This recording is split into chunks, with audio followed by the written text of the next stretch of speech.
Aqui, Marina, bom dia para você, Marina, que fala diretamente de Londres. Bom dia, Joana, Felipe. Bom dia para todos. Vamos falar um pouquinho mais do Donald Trump e Groenlândia?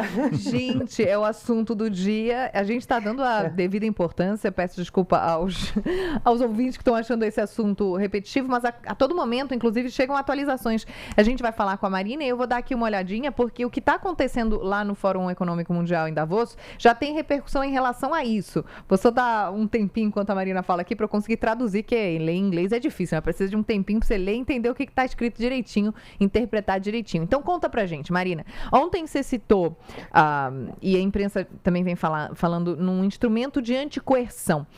O que seria isso? É alguma arma comercial para os países europeus usarem contra Trump? Isso já está sendo levado em consideração?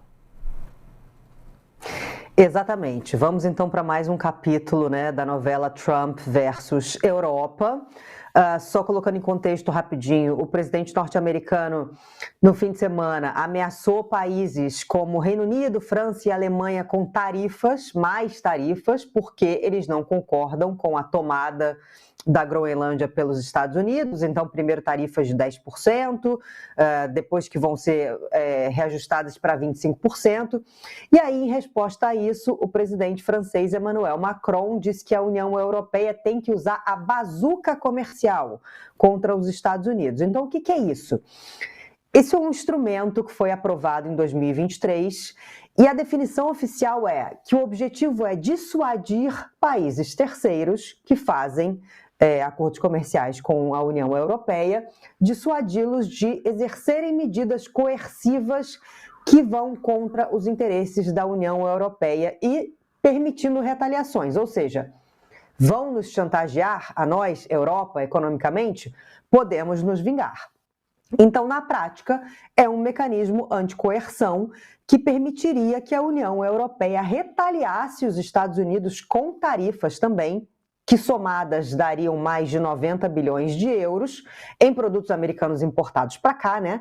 Também poderia restringir o acesso de empresas, bancos, big techs norte-americanas ao mercado comercial europeu, proibir essas empresas de comprarem ações de empresas de países do bloco, que recebam financiamento público ou privado, participem de licitações para contratos públicos com os governos dos países europeus, ou seja, é uma lista longa.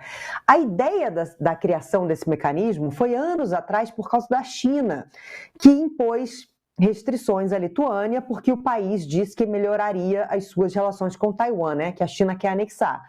Só que agora pode ser usado contra um grande parceiro europeu, que são os Estados Unidos. Lembrando que a União Europeia nunca acionou esse mecanismo, né? A União Europeia e os Estados Unidos têm uma relação comercial bastante robusta. Segundo dados da Comissão Europeia de 2023, o comércio de bens e serviços entre eles atingiu o equivalente a quase 10 trilhões de reais naquele ano. Portanto, aqui na Europa ainda existe o consenso geral de sim planejar possíveis retaliações, mas seguir tentando a diplomacia. E aí é que está, né, Marina? Seguir tentando a diplomacia. A diplomacia, pelo visto, alguém esqueceu em alguma gaveta em 2025 e ela não está funcionando muito bem, não está sendo usada. E eu me pergunto, e pergunto para você se já está na análise aí no Reino Unido, que as tarifas, esse instrumento, né, tarifário, sobre o qual a gente está falando desde ontem, ele é uma consequência de um ataque tarifário. Vamos dizer assim, né, para simplificar para quem está nos acompanhando. Agora, Donald Trump não é aquela pessoa que se senta para conversar quando se sente ameaçado, né? Então, eu fico pensando no passo adiante. Será que o passo adiante dos Estados Unidos seria simplesmente tarifário ou seria de outra natureza, né? Pois é, eles até vão se encontrar, né? A previsão é que todos os líderes se encontrem amanhã no Fórum Econômico de Davos. O Trump foi perguntado até ontem sobre essas possíveis retaliações europeias. Ele desdenhou um pouco, disse que não acha que os europeus vão muito longe, não. O Trump, ele é conhecido, né, pelo que a gente tem visto do comportamento dele, de fazer assim uma grande ameaça e depois negociar.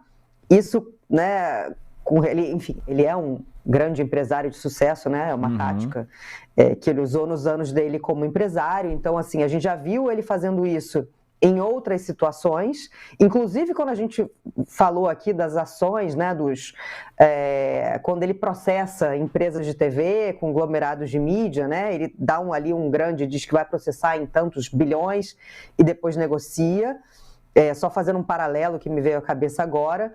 Agora, aonde isso vai chegar é a grande pergunta, né, porque fica parecendo uma discussão de quarta série, né, nesse momento, assim, porque primeiro o Trump fala assim para a Noruega, a Noruega não me deu o Nobel da Paz, então eu não vou mais me preocupar com a paz. Aí ontem o Trump também foi perguntado sobre o Macron, né, porque o Macron, o que se fala é que ele não vai aceitar entrar no Conselho da Paz. Aí o Trump disse, ele não vai aceitar não? Então eu vou colocar 200% de tarifa nos vinhos e champanhes franceses para ver se ele muda de ideia. Sabe, então assim, o nível do debate, o nível da maturidade do debate tá assim, né? Então, não sei onde isso vai chegar. Cada dia é uma coisa nova, né? Ainda bem que o nosso debate aqui é super adulto, super maduro. Então a gente... Opa, falei maduro, né? Esse não foi na diplomacia, não. Esse foi embora. Agora, 9h19. Marina, a gente volta a se falar amanhã. Bom trabalho para você. Valeu. Até amanhã. Para vocês também. Um abraço.